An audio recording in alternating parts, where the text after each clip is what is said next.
This video podcast is brought to you by McCarter Online.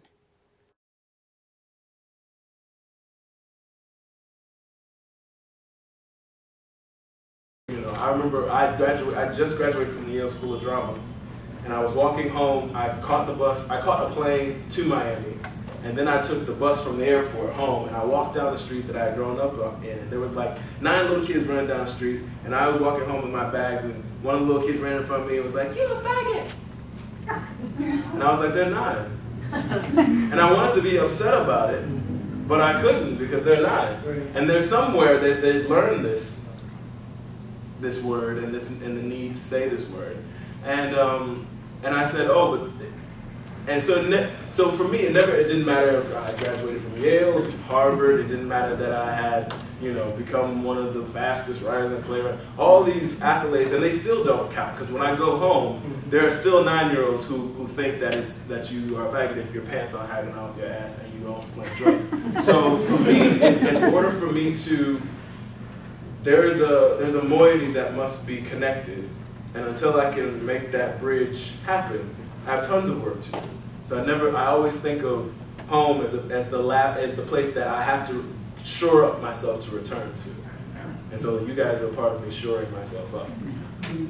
Do you see yourself in that light then as an activist?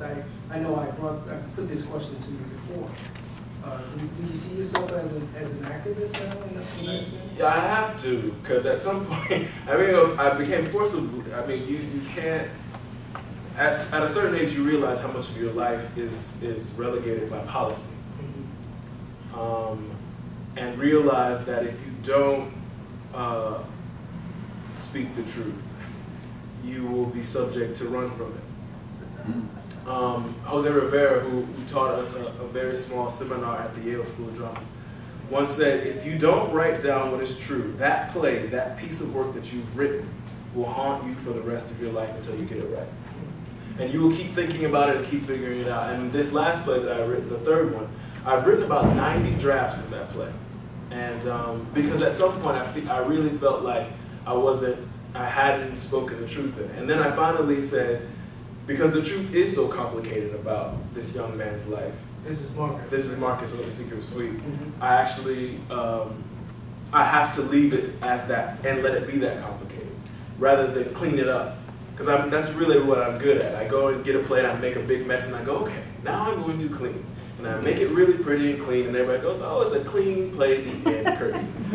But Marcus was one of those pieces that was just sort of full of life, and it's about growing from this childhood person into this full man, and that journey is not easy or simple or even that sweet. I think, and so for me, I had to allow it to be that, and I'm paying for it by being able to sleep at night. This podcast has been brought to you by McCarter Theater in Princeton, New Jersey. For tickets, call 609-258-ARTS or visit www.mccarter.org.